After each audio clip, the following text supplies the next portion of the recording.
또 오늘도 이렇게 귀한 은혜 주셔서 우리 하나님의 말씀을 들을 수 있는 이런 특권을 주신 우리 하나님 아버지께 영광을 먼저 돌려드립니다.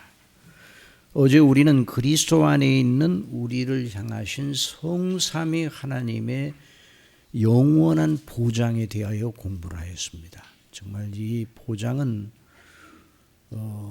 어느 보장이 이 보장을 따라갈 수 있겠으며 어디에다 이 보장을 빗대어 말할 수 있겠습니까? 예수 그리스도를 믿음으로 말미암아 구원받은 우리의 태어남, 우리의 생애, 그리고 우리의 죽음, 우리의 영원한 내세, 이 모든 우리의 존재와 우리의 삶의 행로에 대한 하나님의 보장, 이걸 생각하게 될 때 우리는 왜 우리가 기뻐하고 왜 우리가 감사해야 되는지 그 이유를 발견하게 됩니다.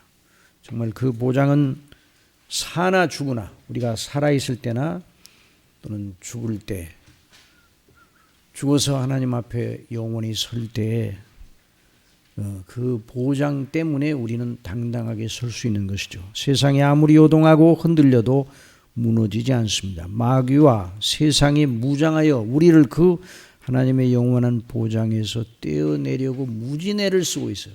그런다 할지라도 성공하지 못합니다.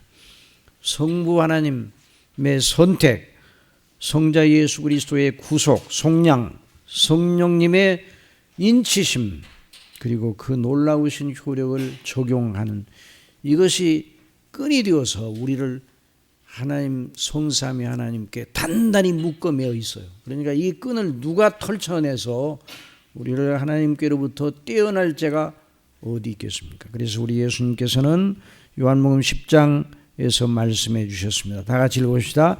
내 양은 내 음성을 들으며 나는 그들을 알며 그들은 나를 따르느니라. 내가 그들에게 영생을 주노니 영원히 멸망하지 아니할 것이요 또 그들을 내 손에서 빼앗을 자가 없느니라. 그들을 주신 내 아버지는 만물보다 크심에 아무도 아버지 손에서 빼앗을 수 없느니라. 나와 아버지는 하나이니라. 그러니까 성경에 나와 있는 이 하나님의 말씀들은 여전히 유효합니다. 하나님 이 말씀을 하신 예수님이 살아계셔요. 이 예수님을 보내주신 성부께서 여전히 살아 역사하셔요. 성령께서 교회 안에서와 우리 안에서 보혜사로 역사하시고 계시기 때문입니다. 사람이 어떤 책을 써서 사람들에게 영향을 끼쳤다 할지라도 그 사람이 그 죽은 다음에는 그 책에 대하여 아무도 책임을 질 자가 없어요. 그러나 이 성경은 하나님의 말씀이기 때문에 이 말씀에 대한 효력이 항상 유효하다. 이걸 잊지 말아야 됩니다. 그래서 히브리서 기자를 통해서 성령께서 바로 그 점을 재확증하여 주셨습니다. 다 읽으십시다. 그러나 너희가 이룬 것은, 자 여기 우리가 아직 거기에 이르지 않았다고 생각을 하는데, 우리는 여기에 이제 성경 본문에 보면 우리를 하늘에 앉히셨다 그랬어요. 앉히셨다. 앉힐 것이다가 아니라 앉히셨다. 이미 끝나버린 사건으로 말하고 있어요. 여기가 너희가 이룬 것은, 우리가 그리스도 예수님을 믿음으로 말미암아 그리스도 안에서 구원받아 사망에서 생명으로 옮겨짐으로 우리의 주의가 달라지고 우리의 영적인 위치가 달라졌는데, 우리의 영적인 위치가 어디에 있는가 하는 걸 보여주는 거예요. 자, 계속 읽어봅시다. 너희가 이룬 것은 시온산과 또 살아계신 하나님의 도성인 하늘의 예루살렘과 천만 천사와 하늘에 기록된 장자들의 모임과 교회와 만민의 심판자이신 하나님과 및 온전하게 된 의인의 영들과 새 언약의 중보자이신 예수와 및 아벨의 피보다 더 나은 것을 말하는 뿌린 피니라.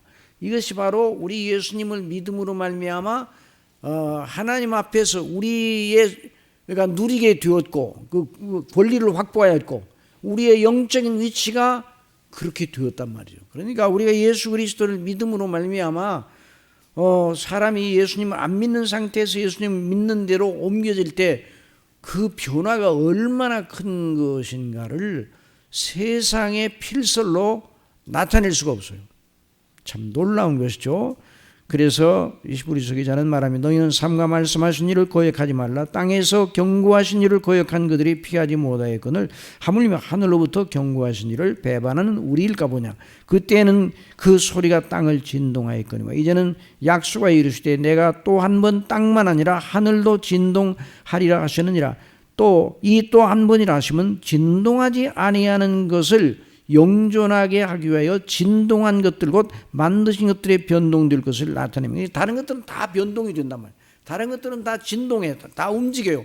그런데 진동하지 아니하고 변동되지 아니할 하나님의 놀라운 나라, 그 우리가 받은 나라는 변동되거나 흔들려 없어지는 나라가 아니라, 자, 그래서 그러므로 우리가 흔들리지 않는 나라를 받았은즉. 무슨 나라를 받았다고요? 흔들리지 않는 나라를 받았어요. 그래서 은혜를 받자 이로 말미암아 경건함과 두려움으로 하나님을 기쁘시게 섬길시니 또는 감사하자. 우리 하나님은 소멸하는 불이심이라. 그러니까 하나님의 진노 아래에 있는 우리가, 진노 아래에 있던 우리가 이런 놀라운 영광으로 옮겨지게 되었어요. 그래서 우리 주 예수님과 히브리서의 말씀, 예수님의 말씀과 히브리서의 말씀은 우리의 연약과 허물을 전혀 감안하지 않고 주어진 말씀인가. 자, 우리 믿음 생활할 때, 자, 여기 이게 대단히 중요한 요점이에요. 이 요점이요. 우리가 믿음 생활할 때, 믿음을, 우리 주 예수님을 믿어 구원받은 자로서 이 세상에 사는 동안 우리의 연약을 우리가 항상 의식합니까? 가끔가다 의식합니까? 가끔가다 의식해요? 우리가 연약하다는 걸? 물론 더 깊이 의식할 때도 있죠. 그러나 항상 우리 자신이 연약하다는 것 때문에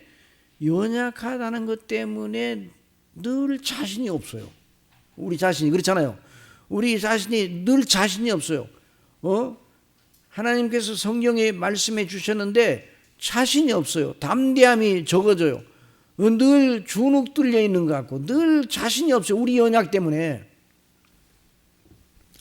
물론 그 연약을 의식하는 것은 매우 중요합니다. 왜냐하면 사람이 스스로 연약하다는 것을 모르고 자기의 강한 것만 생각을 하게 되면 큰 낭패로 돌아가게 돼요. 낭패를 당하게 됩니다.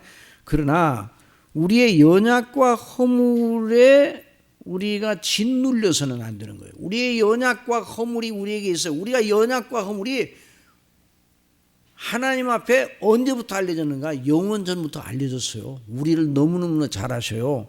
그러니까 우리가 순전하여 흔들리지 않는다는 조건이 입각하여 이 말씀이 효력을 발하는가? 만약 이렇게 된다 그러면 아무도 끝까지 구원받을 사람이 없어요. 끝까지 하늘나라의 영광 중에 참여할 자가 없어요. 그러니까 우리가 연약하고 우리가 우리로 하여금 날마다 주눅들게 하고 자신 없게 하는 그 연약 때문에 아이고 나는 우리는 연약해요. 날마다 잘못한 것이 생각이 나고 너무너무 하나님 앞에 늘 실수한 게 생각이 나고 또 죄진 것이 생각이 나는데 아이고 우리는 너무 정말 이 하나님 앞에 합당치 못하니까 담대하게 나갈 수가 없어요. 담대하게 주제넘은 거 아니에요 사실은. 연약한 자가 담대하게 하나님 앞에 나간다. 주제넘은 것이 아닌가 이런 생각이 들어오거든요. 그런데 그렇게 생각하면 안 돼요. 우리의 연약 때문에 담대함을 가지지 않아야 된다는 논리, 담대함을 가지면 주제넘다는 논리는 그게 마귀의 논리입니다. 아시겠습니까?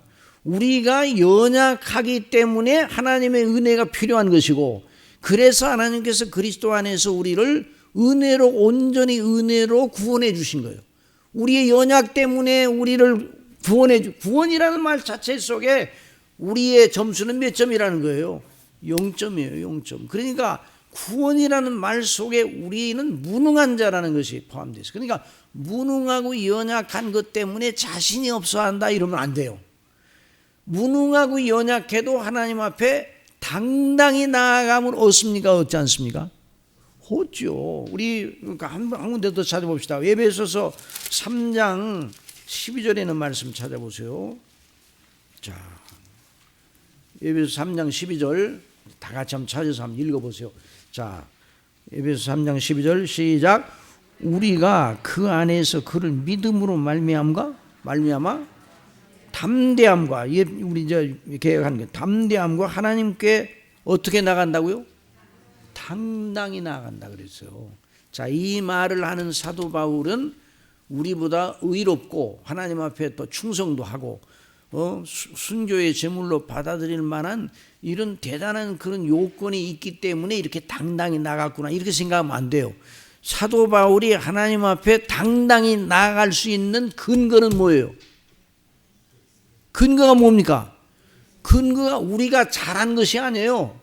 근거는 뭐예요? 예수 그리스도께서 우리를 위하여 이루신 그 놀라운 속량의 은혜, 우리를 택하신 아버지의 사랑, 그리스도 예수님의 은혜, 성령님의 놀라운 역사, 이 성삼위 하나님의 역사, 그리스도 안에 있는 그 역사가 우리로 하여금 하나님 앞에 당당하게 나아가게 하는 근거예요. 그러니까 우리의 연약에 자꾸만 찌들려서 나는 연약하고 자신이 없어요, 몰라요, 뭐 다른 분들 같으면 열심히 하니까 뭐 나는 늘 자신이 없고 자신 있게 마음을 먹으면 이게 주제는 모양이야, 이런 생각을 하면 안 돼요. 우리는 연약하다는 거, 우리가 연약하게 넘어질 때 정말 해서는 안 된 일을 했구나, 이런 생각을 하기는 하지만은 날마다 연약하게 넘어지는 때 우리 마음속에 아이고 나는 날마다 왜 이렇게 넘어지는가, 정말 나는 정말 뭐 할 수 없는 존재야, 정말 나는 무능한 존재야, 여기까지는 좋은데 거기서 머물러 있으면 안 돼요. 연약하기 때문에 누가 필요한 거예요? 그리스도가 필요한 거예요. 내가 죄성 때문에 그리스도의 십자가의 피가 필요한 거예요. 내가 무능하기 때문에 성령의 능력이 필요한 거예요. 그래서 그 놀라우신 하나님의 영광을 바라보고 그 보장을 바라보고 내가 여전히 연약하더라도 담대함을 가질 수가 있어요. 아시겠어요? 그렇게 해야 이것이 바로 영적인 것이에요. 영적인 것. 이게 영적인 것이지, 날마다 우리 자신을 바라보고 나는 너무너무 부족해요, 정말 나는 잘한 것이 별로 없어요, 늘 하나님 앞에 충성되지 못해요, 여기서만 계속 머무르면 계속 자기를 주목하고 있는 거예요. 그러면 자기를 주목하면 영적인 진보가 이루어지잖아요. 누구를 주목해야 돼요? 그리스도를 주목해야 돼요. 하나님 아버지의 사랑, 창세전 우리를 택하신 하나님 아버지, 우리를 위해 대신 죽으신, 그리고 다시 사신 그 주님, 나를 위해 하나님 우편에서 기도하고 계시는 그 주님을 바라볼 때에 마음속에 담대함, 그러니까 우리가 하나님 앞에서는 당당함의 근거는 무엇인가? 내가 열심을 다해서 행한 것이 아니에요. 내가 아무리 열심을 다한다 할지라도, 그렇다고 해서 열심하지 말라는 말이 아니에요. 열심을 다해서 내 몸을 불사르게 내어준다 할지라도 그것이 하나님 앞에 나를 세우는 근거는 될 수가 없어요. 왜냐하면 그래 칼빈 그 목사님 그래서 아무리 사람이 성화의 높은 경지에 올라가도 그 마음속에 여전히 죄 오염이 있다는 거예요. 그 성화의 열매, 성령의 열매라고 그러는데 성령의 열매도 완전하지는 못해요. 우리가 이 지상에 있는 동안에는 완전하지는 못하고 열매가 있긴 해서 이제 점점 자라나기는 자라나나 하나님의 절대 기준에는 미치지 못하고 항상 연약함이 그 속에 묻어 있어요. 그러니까 그게 하나님 앞에 우리를 세우는 근거가 되지를 못하는 거예요. 그러니까 우리가 연약하더라도 하나님 앞에 우리가 당당할 수 있는 건 누구 때문이에요?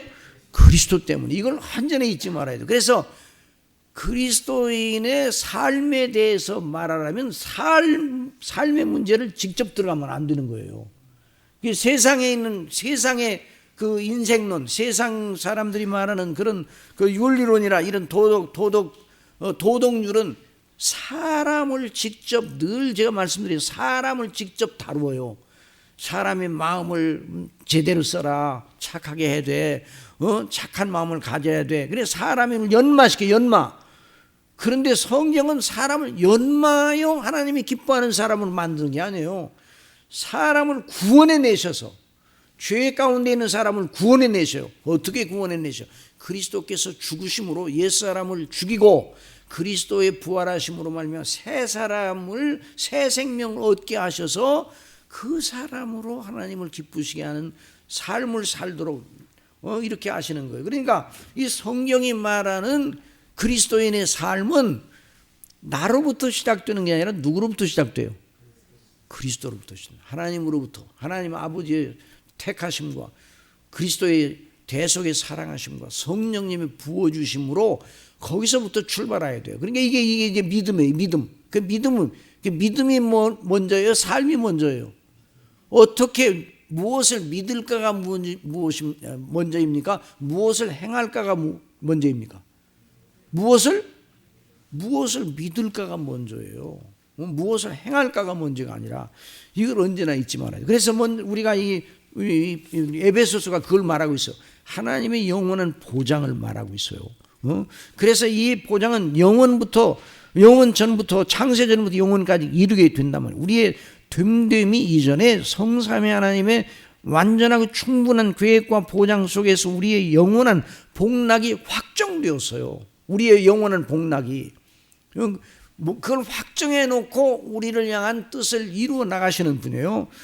그래서 물론 이걸 빌미로 아무렇게나 해도 된다는 그 말은 아니에요. 도리어 그 은혜의 보장을 아는 사람은 죄를 대항하고 싸울 하나님의 전신갑주를 입게 되죠. 그래서 싸워 이기게 되는 거예요. 그러나 그 싸움의 이김은 우리 주 예수 그리스도 안에 있는 하나님의 은혜의 승리의 보장을 받고 싸우는 거예요. 그러니까 우리의 영적 싸움은 이겨는 싸움이에요, 이길 싸움이에요. 이겨놓은 싸움이에요. 우리를 사랑하시는 이로 말미암아 우리가 넉넉히 이기는이라 그랬어요. 사도 바울은 그러면 그 사람은 초인이기 때문에 우리와 사도 바울은 전혀 성미가 다른 사람인가 이렇게 생각하면 안 돼요. 사도 바울이랑 우리랑 똑같은 사람이에요. 그래서 사도 바울이 어떻게 그러는가? 그 사도 바울은 헌신적인 생활을 많이 하니까 영적인 높은 경지에 올라가서 그런가? 그렇지 않아요.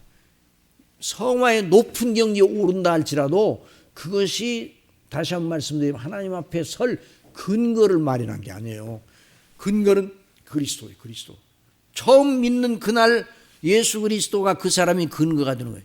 10년 뒤에도 예수 그리스도가 그의 근거가 되는 거예요. 평생 예수님을 믿어도 평생 그가 믿어오면서 하나님 앞에 헌신한 그것이 하나님 앞에 설 근거가 아니라 결국 누가 근거라고요? 그리스도와 그 대속의 은혜가 근거예요. 그게 바로 하나님의 놀라우신 사랑이에요. 이 비밀을 잊지 말아야 돼요. 그래서 우리가 연약하고 넘어지면 그래서 절대 절망에 빠지지 않는 거예요. 그럼에도 불구하고 왜? 그리스도가 계시기 때문에. 그래서 우리가 늘 그리스도 안에서 우리가 받은 은혜를 먼저 생각을 해야 된다는 말이에요. 자, 그래서 우리는 보장받은 자로서 우리의 존재, 우리의 삶의 목적, 이제 우리의 존재와 삶의 목적에 대해서 이제 이렇게 한번 생각하자면 오늘 얘기잖아요. 그래서 우리의 하나님의 자녀들인 우리가 어떤 존재인가, 어떤 목적을 가지고 살아야 되는가 하는 이런 문제를 공부하기를 원합니다. 자, 첫째, 우리를 구원하신 하나님의 목적. 하나님께서 우리를 구원하셨는데 하나님께서 우리를 구원해내셔서 어떠한 사람이 되게 하셨어요? 로마서 8장 29절 다 같이 시작. 하나님이 미리 아신 자들을 또한 그 아들의 형상을 본받게 하기 위하여. 누구를 본받아요? 하나님의 아들의 형상을 본받게 하기 위하여 미리 정하셨으니. 그러니까 우리가 하나님의 아들 되신 예수 그리스도를 본받게 될 것입니까? 되지 않을 것입니까? 이미 이건 확정이 되었어요.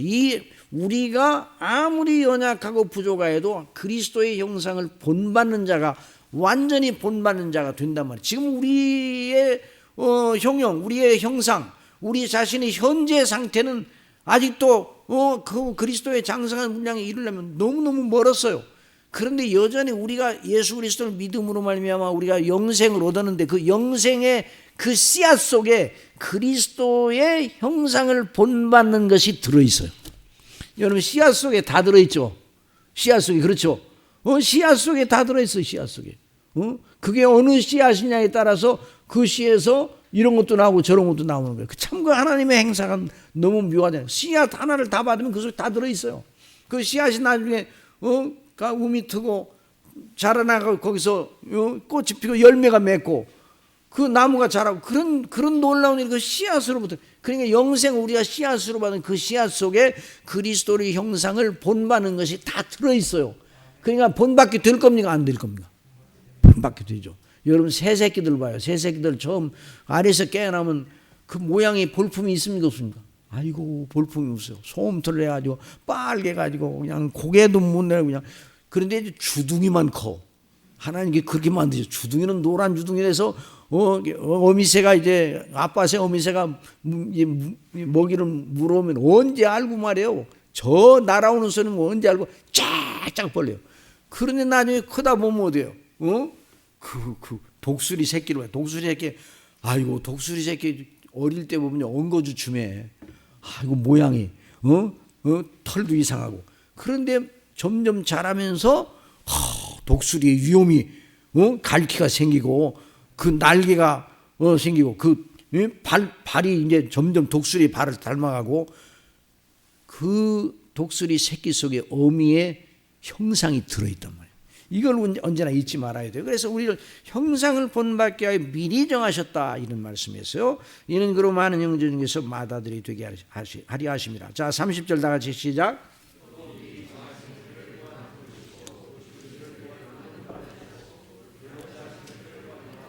이미 영화롭게 하셨어요. 그러니까 그리스도 안에서 택한 백성들을 향하신 하나님의 뜻은 확정이 되어서 그 변동이 안 돼요. 이미 영화롭게 하셨어 그리스도 안에서. 자, 그래서 우리가 우리 존재의 삶의 목표를 세우는 것이 아닙니다. 하나님께서 우리를 향하여 세워주신 목표를 향하여 달려나가는 거예요. 우리 그리스도의 형상을 본받기 위하여 달려나가는 거예요. 이게 삶의 목적이에요. 이걸 누가 주셨다고요? 하나님이 주셨어요.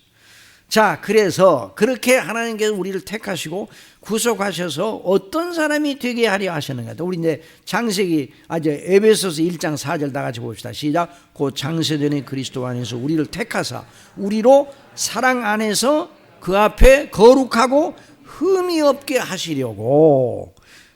이 거룩하고 흠이 없게 하신다고 하는 이게 누구의 형상이에요?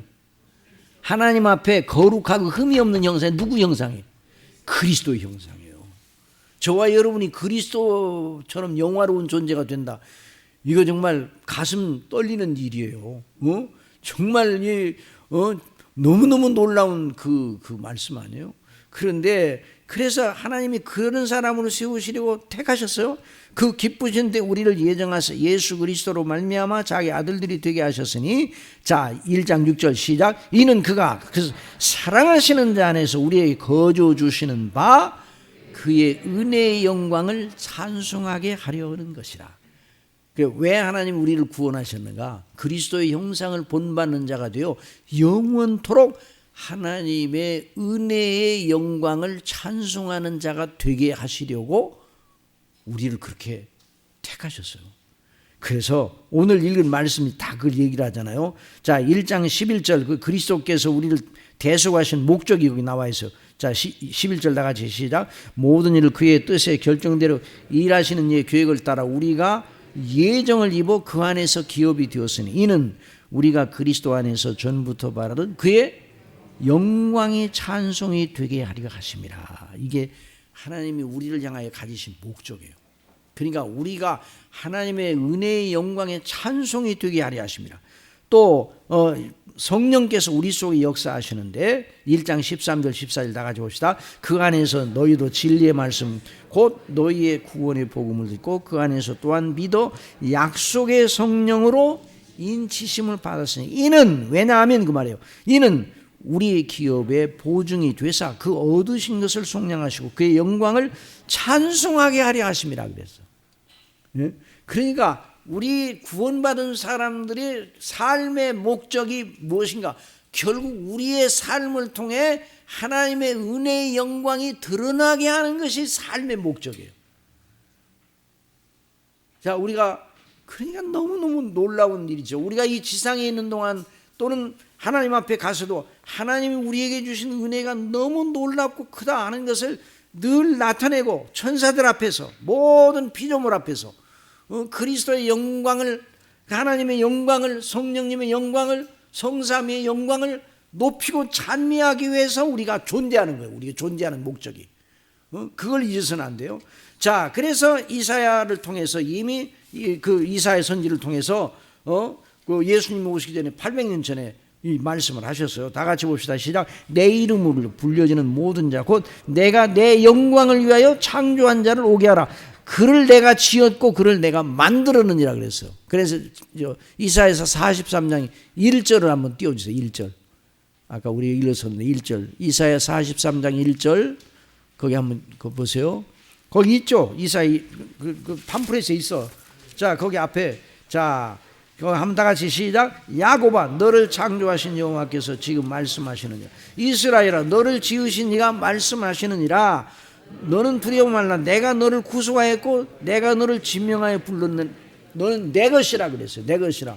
그러니까 이 말씀이 너무너무 놀라운, 너는 내 소유다. 모든 피조물이 다 하나님의 소유죠. 그런데 특별한 의미로 하나님의 소유예요. 내가 너희를 지었고 조성하였고 구속하였고. 이 놀라운, 우리가 어머님 모태에 잉태될 때 하나님의 놀라우신 그 작정과 예정 속에서 그 일이 된 일이에요. 그래서 우리가 결국 이 말씀대로 하나님의 영광을 창조한 자가 된단 말이죠. 그래서 이걸 언제나 잊지 말아야 돼요. 그래서 지난 시간에 말씀드린 것 같이 하나님께서 우리를 구원하셨다면 하나님께서 우리의 영원한 비참에서 건져내셔 영원한 복락으로 옮겨지게 하신 것이라는 말인데, 아울러 그 말은 하나님께서 우리를 구원하심을 통하여 당신 자신의 이름을 높이고 당신 자신의 나라를 건설하셨다며. 그러니까 하나님의 나라가 건설된다는 말은 구원받는 자가 늘어난다는 말이에요. 그러니까 하나님의 나라가 건설된다는 건 택하신 백성들이 구원받고 있다는 그 말이에요. 그러니까 이 놀라운 일이에요. 그래서 지금 하나님 나라가 임했어 임하지 않았어요? 어디에 임했어요?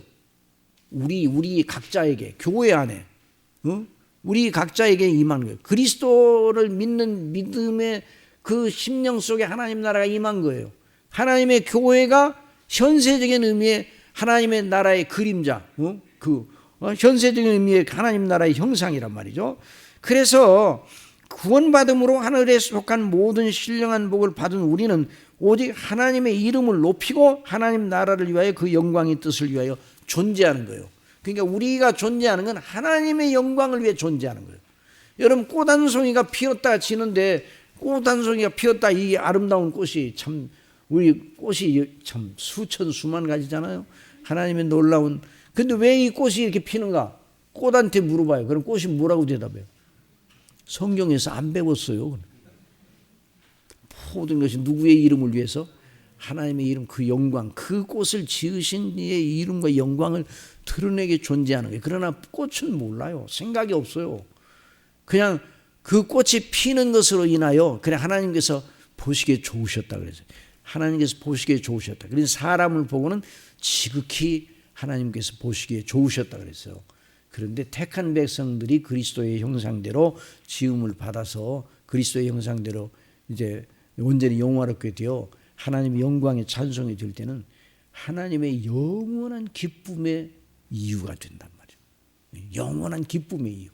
그래서 잠잠히 너희를 사랑한다고 그랬어요. 내가 너희를 너무나 기뻐해서 기쁨을 이기지 못하겠다, 이런 말씀하셨어요. 그러니까 우리가 이런 심정을 가지고 우리가 존재할 이 세상에서, 이 세상에서 우리가 태어나는 날이 있었다면, 생일이 있었다면 우리가 죽는 날이 있어요, 없어요? 있죠. 그러니까 이건 우리 인생을 그냥 정서적으로만 보면 안 돼요. 정서적으로만 보면 안 되고 사실적으로 봐야 돼요. 사람이 태어나면 반드시 죽게 돼요.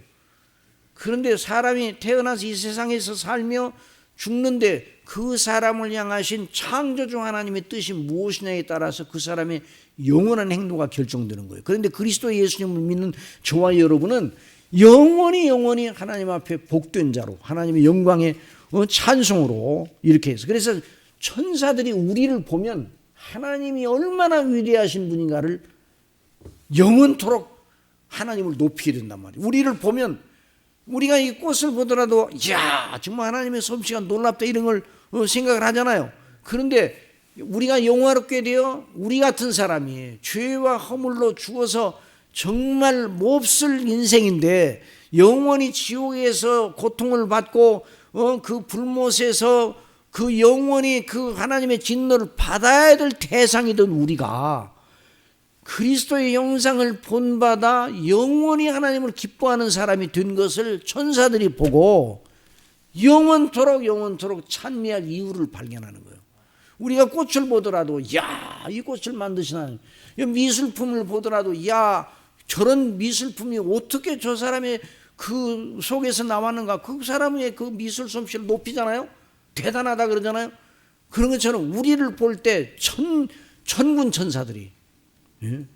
그래서 참 우리 하나님의 영광이 너무 높다. 그래서 하나님께서 당신 자신의 이름을 나타내시는데 그걸 계시라고 그래요. 당신 자신의 뜻을 나타내는 계시예요.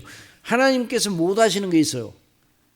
하나님께서 못 하시는 게 있는데 뭐를 못 하시나니? 하나님은 가만히 계시질 않으셔. 한번 살아. 따라서 살아. 역사하시는 하나님. 그러니까 하나님이 존재하신다는 걸 철학적인 개념으로 그냥 존재만 해. 그 철학자들이 생각하는 신은 역사하시고 계획하시고 뜻을 이루시는 살아 계신 인격적인 신으로 생각을 하지 않아요. 하나의 그냥 조물주, 세상을 지을 때만 있었던 조물주 정도밖에는 생각을 안 해요. 그런데 성경이 말하는 하나님은 살아계신 하나님. 그래서 당신 자신을 역동적으로 드러내 주시기를 기뻐하셔요. 당신은 당신 자신의 영광을 드러내시기를 기뻐하셔요. 그게 계시예요.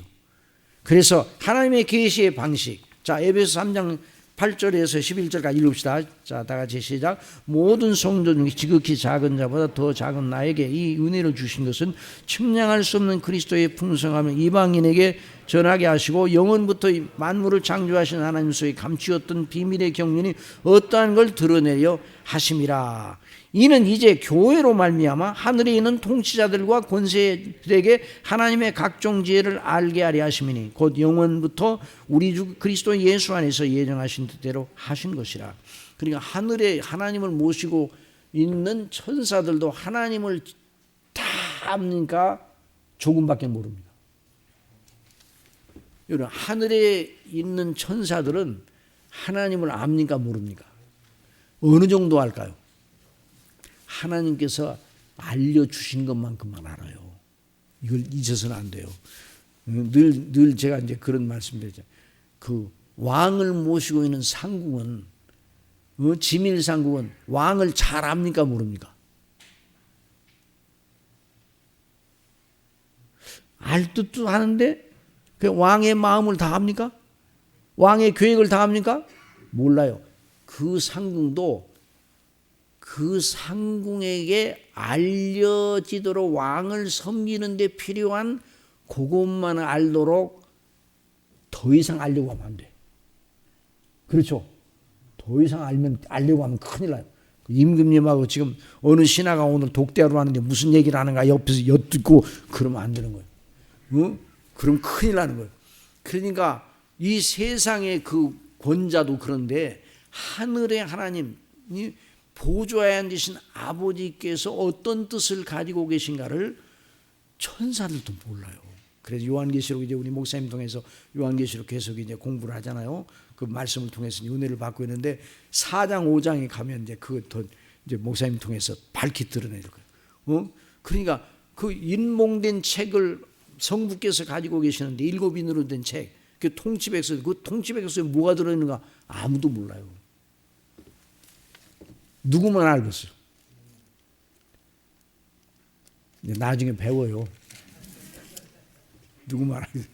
자, 그러니까 그래서 교회로 말미암아 10절 교회로 말미암아 하늘에 있는 통치자들과 권세들에게 하나님의 각종 지혜를 알게 하려 합니다. 각종 지혜가 교회로 말미암아 구원받은 성도들로 말미암아 비춰졌단 말이죠. 그걸 여기서 말하는 거예요. 이 말씀은 우리에게 무엇을 말하고 있는가? 하나님을 모시기 위하여 서 있는 하늘의 천사들도 하나님의 영광과 그 수를 헤아릴 수 없는 여러 종류의 지혜를 제대로 아는 것을 우리를 구원하신 하나님의 행사를 통해서라고 말하고 있어요. 그래서 자, 하나님의 모든 행사들은 하나님이 누구시며 하나님의 어떠하신 분이시며 무엇을 위하여 존재하신가를 드러내 주는 거예요. 그래서 우리는 그것을 신학적으로 일반 계시라고 해요. 예를 들어서 이제 창조 또 일반 인류의 역사 이런 것들이 다 하나님이 어떤 분인가를 드러내 주시는 일반적인 의미의 계시예요. 그러나 하나님의 구원하시는 뜻과 그 하나님 나라에 대한 그 놀라운 비밀은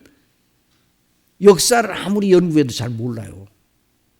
토인비가 역사를 연구했는데도 문명과 문화의 생성과 발전만 연구했지 하나님의 뜻은 몰랐어요. 하나님의 인류를 구원하시려는 그 원대한 계획을 가지고 계신다는 걸 몰라요. 역사를 통해서 아무리 본다고, 또 자연 속에서 하나님의 영광을 본다고 아무리 우리가 가서 꽃을 연구하고 뭐 나무를 연구하고 그래도 하나님께서 택한 백성들을 구원하시는 놀라운 예정하신 뜻은 몰라요.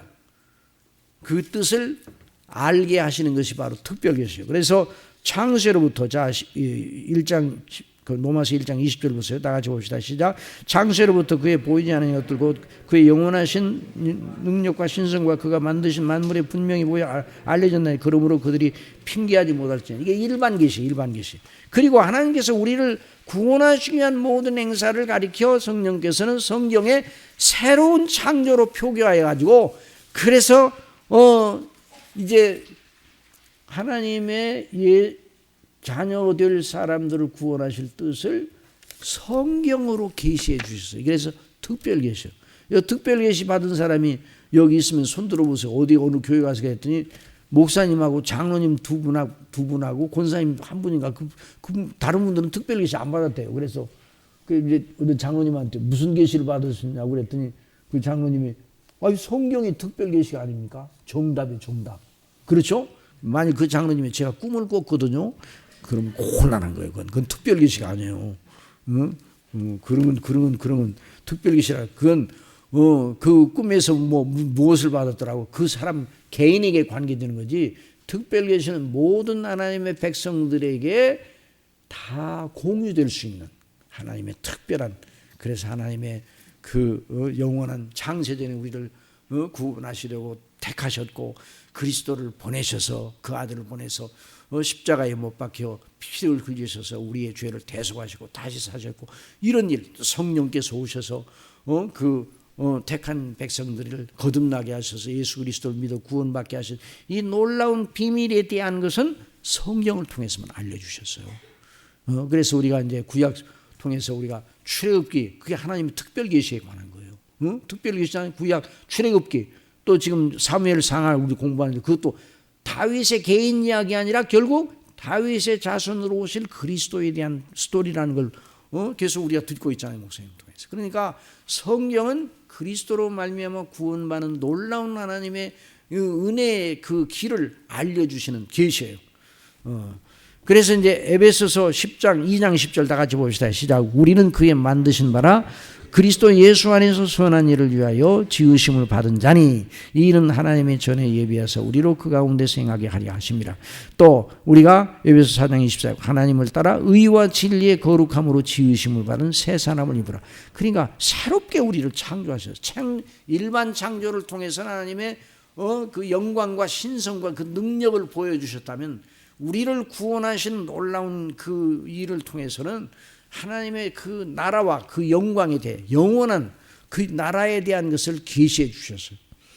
그래서 우리가 이런 놀라운 은혜를 인하여 기뻐하는 것이죠. 결국 그래서 우리가 하나님과 영원한 교제의 상대가 되도록 하기 위해 우리를 구원하신 거예요. 요한일서 1장 3절 거기 반풀이 봅시다. 시작. 우리가 보고 들은 바를 너희에게도 전하면 너희로 우리와 사귐이 있게 하려 함이니 우리의 사귐은 아버지와 그의 아들 예수 그리스도와 더불어 누리는 사귐이에요.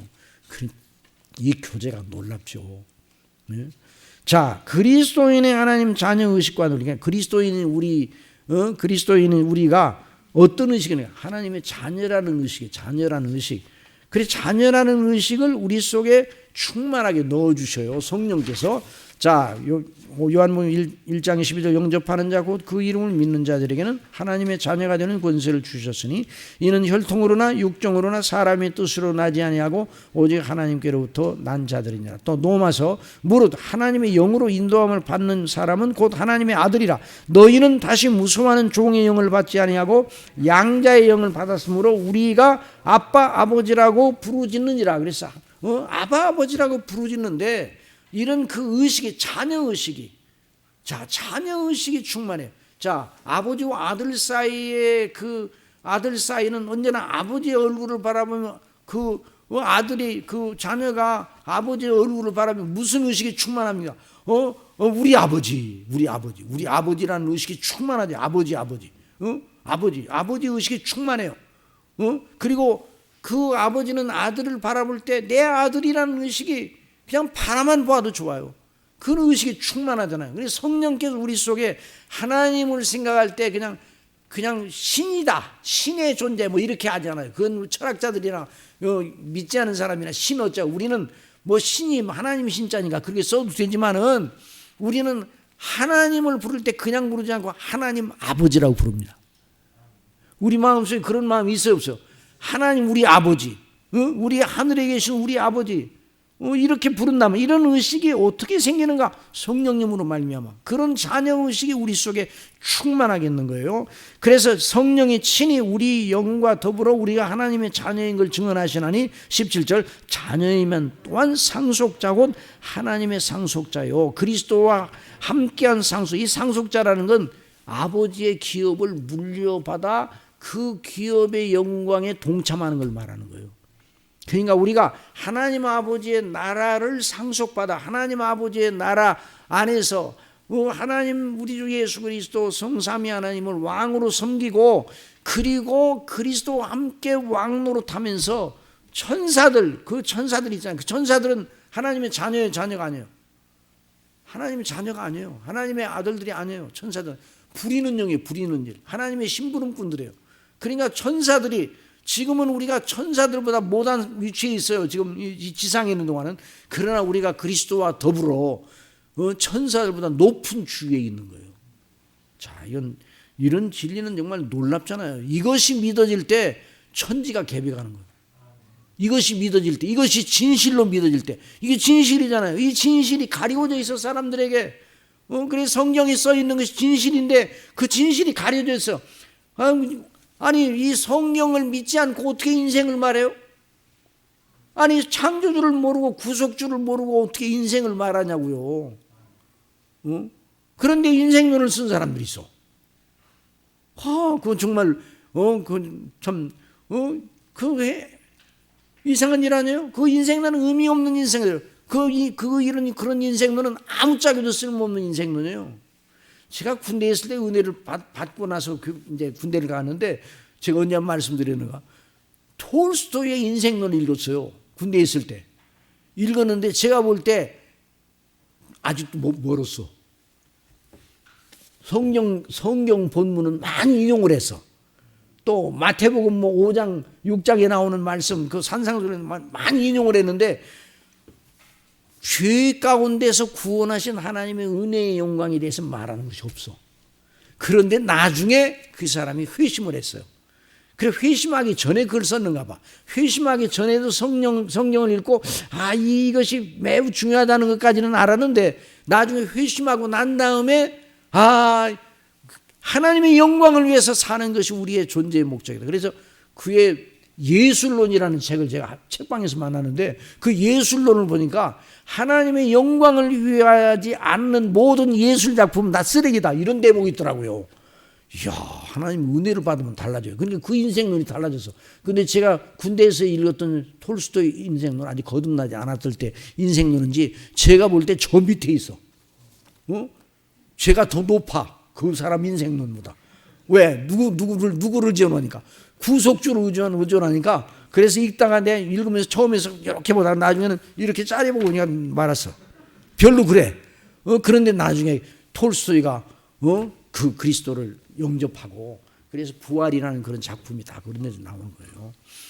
그래서 하나님의 영광을 위해서 참 우리가 이런 자녀의식을 가졌다. 놀랍다. 그래서 우리는 그리스도 안에서 거둬주신 은혜로 나를 구원하신 하나님의 영광에 대한 의식세계 전체를 장악해요.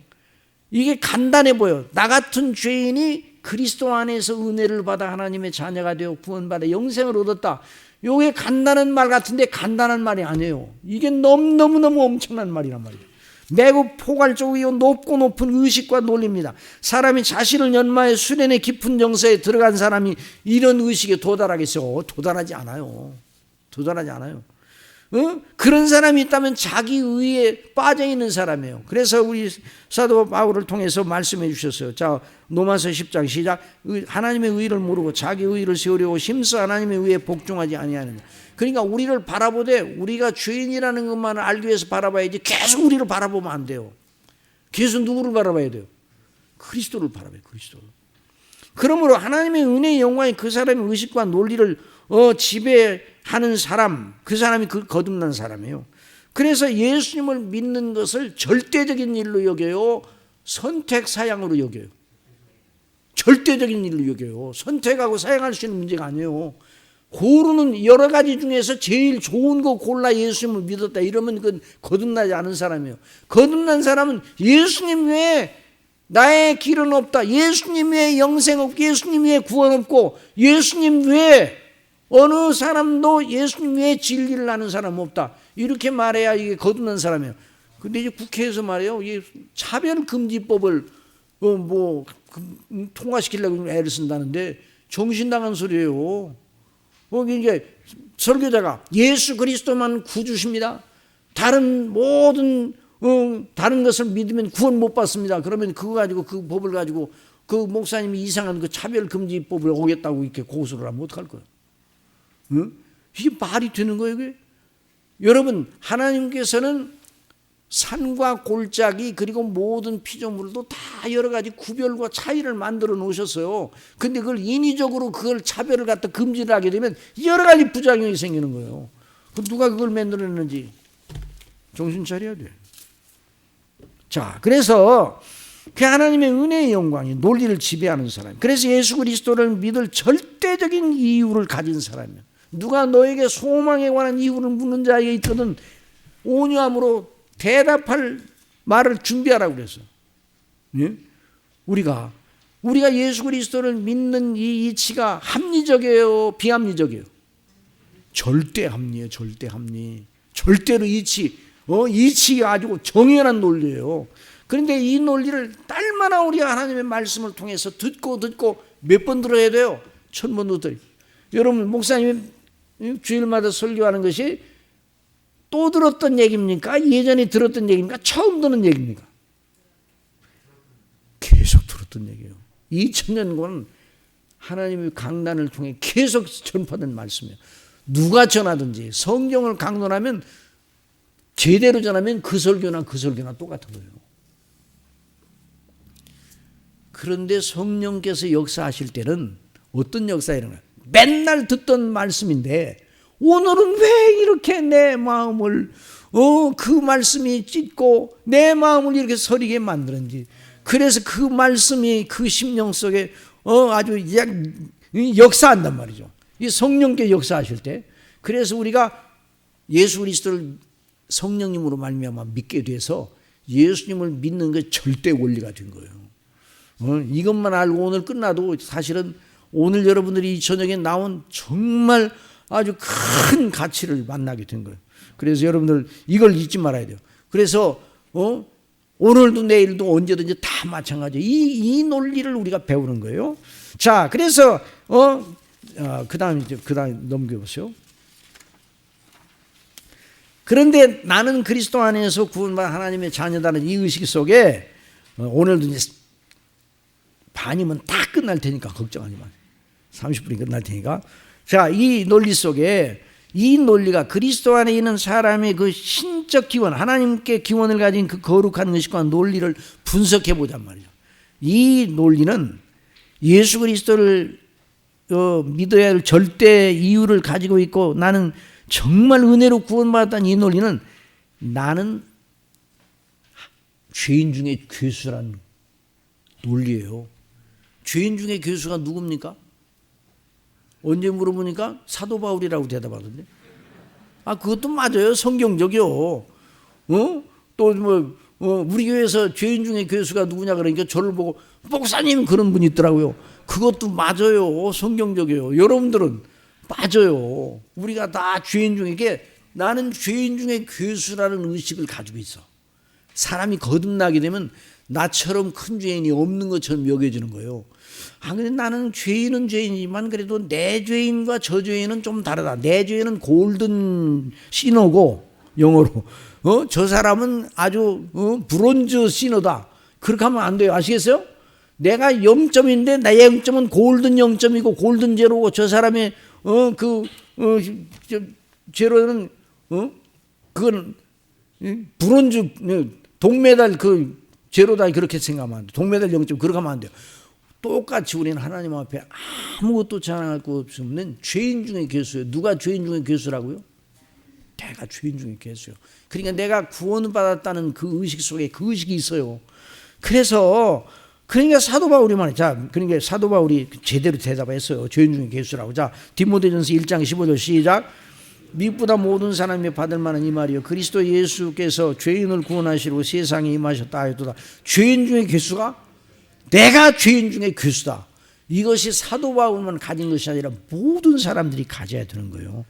그는 허물과 죄로 죽었던 너희를 살리셨도다. 그때 너희는 그 가운데 행하여 이 세상 풍조를 따르고 공중의 권세 잡은 자를 따랐으니 곧 지금 불순종의 아들들 가운데 역사하는 영이다. 누구에 대해서 지금 말하고 있는 거예요?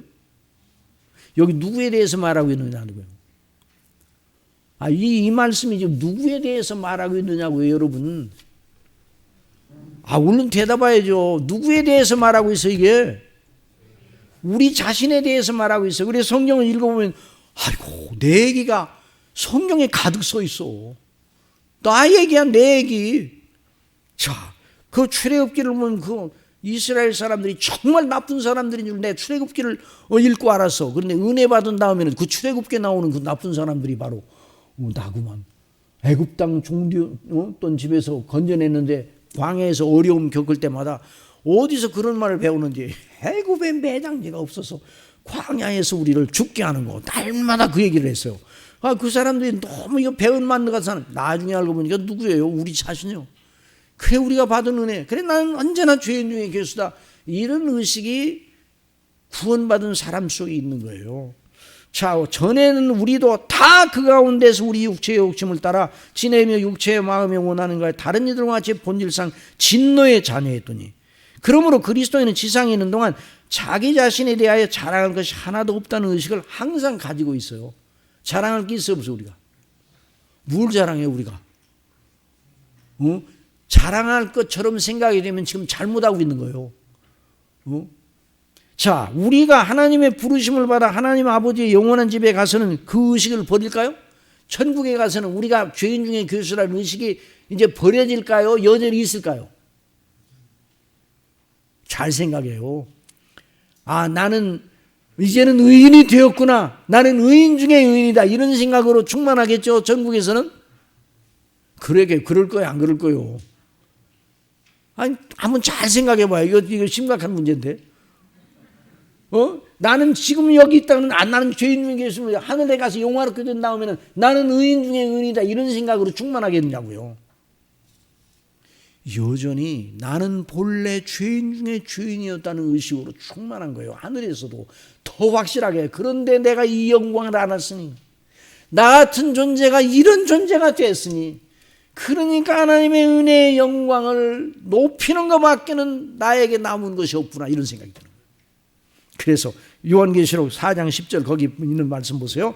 24장로들이 보좌에 앉으신 이 앞에 엎드려 세세토록 사시는 이에게 경배하고 어떻게 해요? 자기의 면류관을 면류관 누가 세워주셨어요? 하나님 너 잘했다 칭찬해 면류관 세워주셨어. 그런데 보좌에 24장로가 바로 신구약 시대의 성도들을 대표하는 사람들이에요. 우리가 이 속에 다 들어있는 거예요.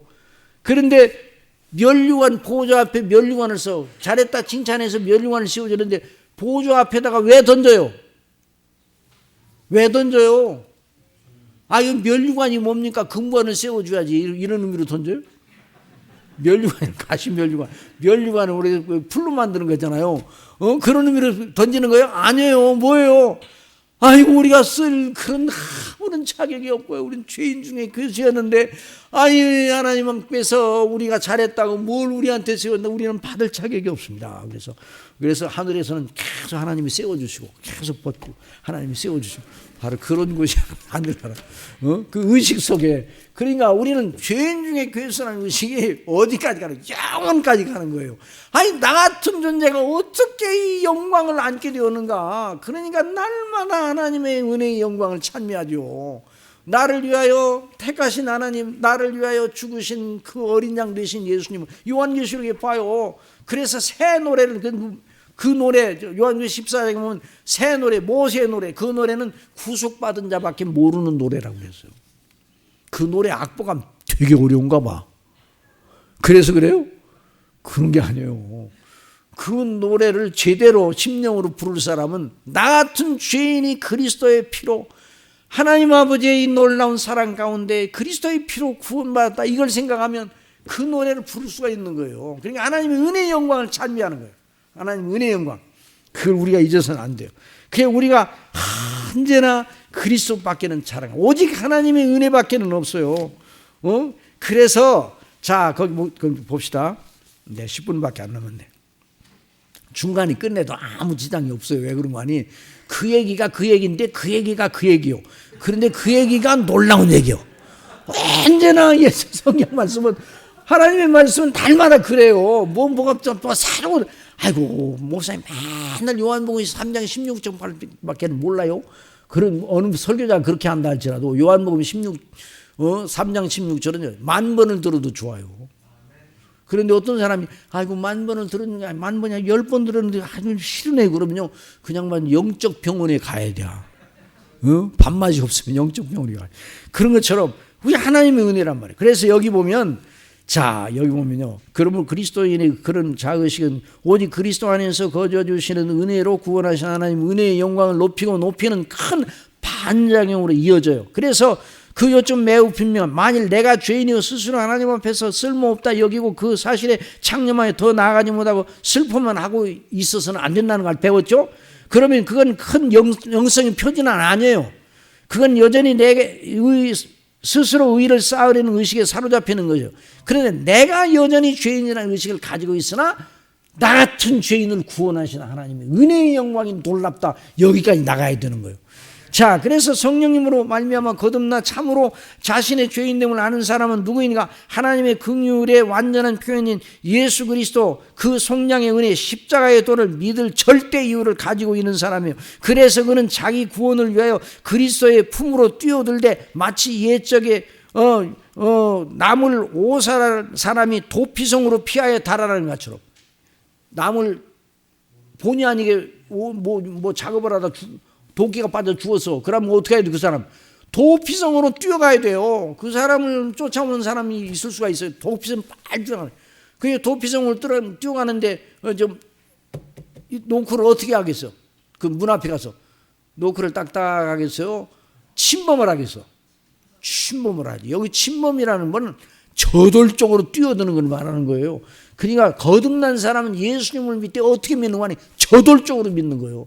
예수님 아니면 나는 영원히 망해요. 예수님 품 아니면 나는 영원히 아무것도 아니에요. 예수님 아니면 아무것도 아니에요. 그래서 세례 요한을 통해서, 자 우리 예수님께서 말씀해요. 마태복음 11장 12절 다 같이 시작. 세례 요한의 때부터 지금까지 천국은 침노를 당하나니 침노하는 자는 빼앗느니라. 여기서 우리 주님께서 악하게 남의 것을 탈취한다는 개념의 침노를 말씀하지 않으시고 자기 목숨을 위하여 전인적으로 하나님께서 예비하신 긍휼의 도피성으로 피하여 침노하는 자의 절박성을 나타내는 거예요.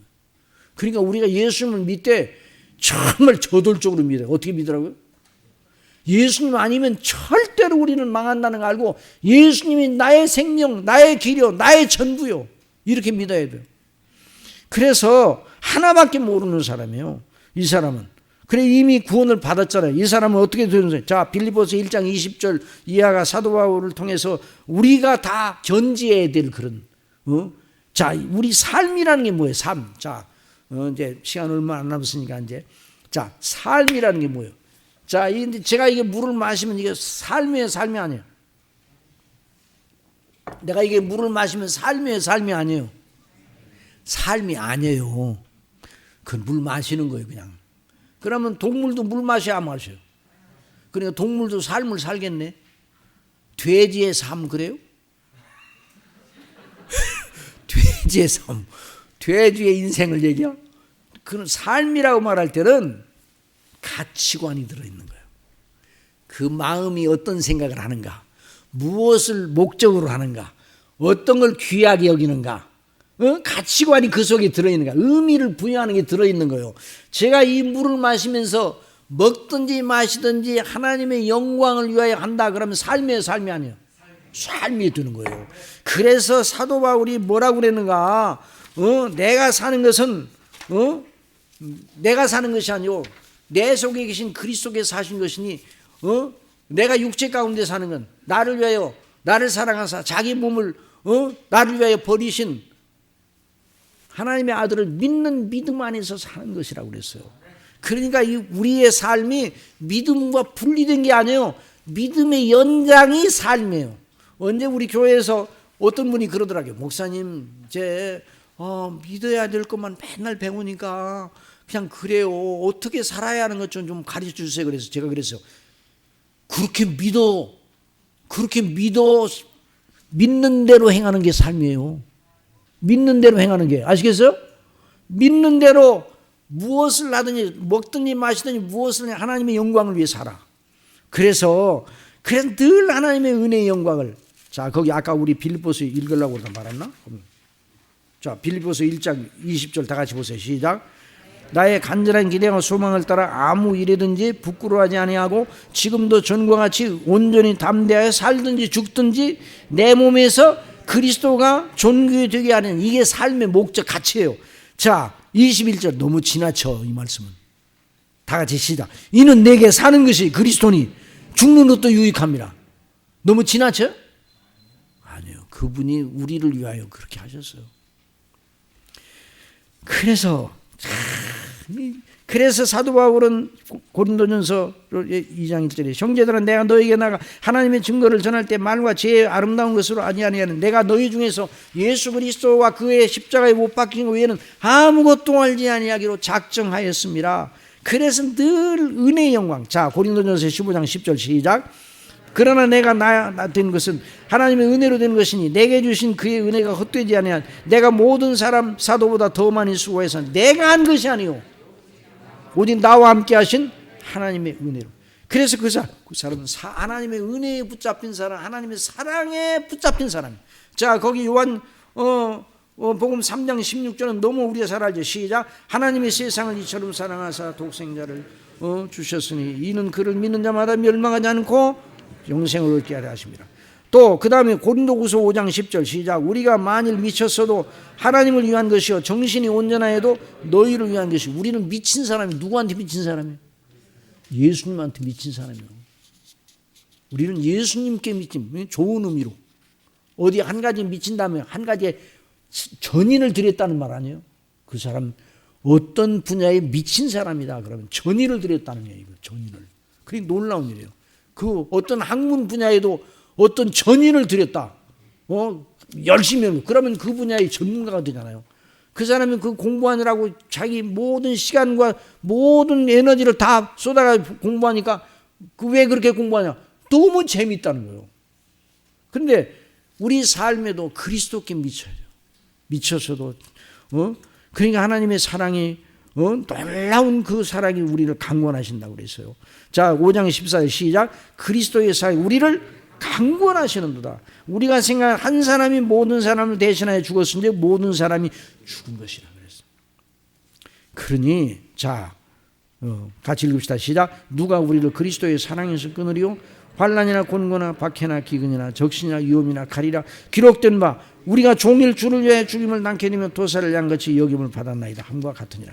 그러니까 우리 그리스도인의 정서는 딸마나 이 사랑에 감격해서 그리스도의 정서의 대표적인 건 뭐냐? 감사. 뭐라고요? 감사, 사랑, 기쁨이요. 감사와 기쁨이 넘쳐요. 그래서 성경의 그리스도인의 삶에 대해 권고하는 말씀 속에 보면 감사하라, 기뻐하라, 주 안에서 기뻐하라, 내가 다시 말하노니 기뻐하라. 내가 같은 말을 쓰는 것이 내게는 수고로우며 너에게는 안전하니라 그랬어요. 주 안에서 기뻐하라. 또 감사하라. 범사에 감사하라. 지금 여기 뭐 지금 많은데 말씀들 다 이루어요. 그래서 우리의 삶의 의미는 뭐예요? 그 삶의 의미는 우리가 지금까지 배운 게 삶이. 자, 로마서 12장 1절 다 같이 보세요. 거기 보세요. 시작. 그러므로 형제들아 너희를 권하노니 너희 몸을 하나님이 기뻐하시는 거룩한 산 제물로 드리라. 이는 너희가 드린 영적 예배야. 너희는 이 세대를 본받지 말고 오직 마음을 새롭게 함으로 변화를 받아 하나님의 선하시고 기뻐하시고 온전하신 뜻이 무엇인지 분별하더라. 다 로마서 14장 7절 시작. 우리 중에 누구든지 자기를 위해 사는 자가 없고 자기를 위해 죽는 자가 없도다. 우리가 살아도 주를 위하여 죽어도 주를 위하여 죽느니 그러므로 사나 죽으나 우리가 주의 것이로다. 이를 위하여 그리스도께서 죽었다가 다시 살아나셨으니 곧 죽은 자와 산 자의 주가 되리 하시며. 그러니까 삶의 실제는 뭔가 하나님의 뜻을 우리의 목표로 두고 우리 자신을 온전히 주님을 믿는 믿음 안으로, 그래서 말씀과 계명을 지켜나가는 거예요. 그 내용이 이제 그 밑에 나오는 건데, 그걸 위해 우리가 하나님께서 주시는 은혜를 받고 그 은혜로 말씀과 계명을 지켜 그리스도의 형상을 본받아 나가는, 이것이 삶의 내용이에요. 그 밑에 이제 나오는 내용이 다 그거예요.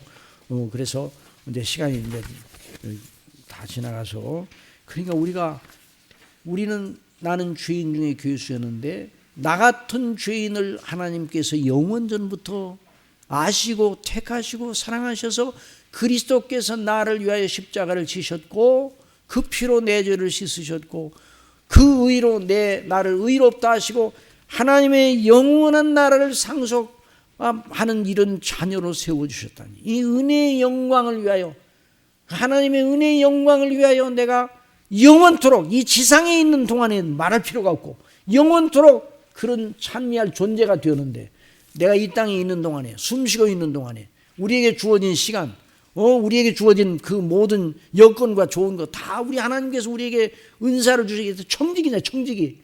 이걸 주셔는 이걸 어떻게 해야 되는가? 어떻게 하면 이 모든 것을 통해서 하나님께 영광을 돌리는가? 이런 믿음을 가지고 살면 그 사람이 날마다 손해만 본다고 생각하면 안 돼요. 그 사람이 정말 그 심령 속에 기쁨이 충만하고 성령님이 그 속에서 역사하심이 놀랍게 나타나는 사람, 이런 놀라운 역사가 넘치기를 바랍니다. 우리 찬송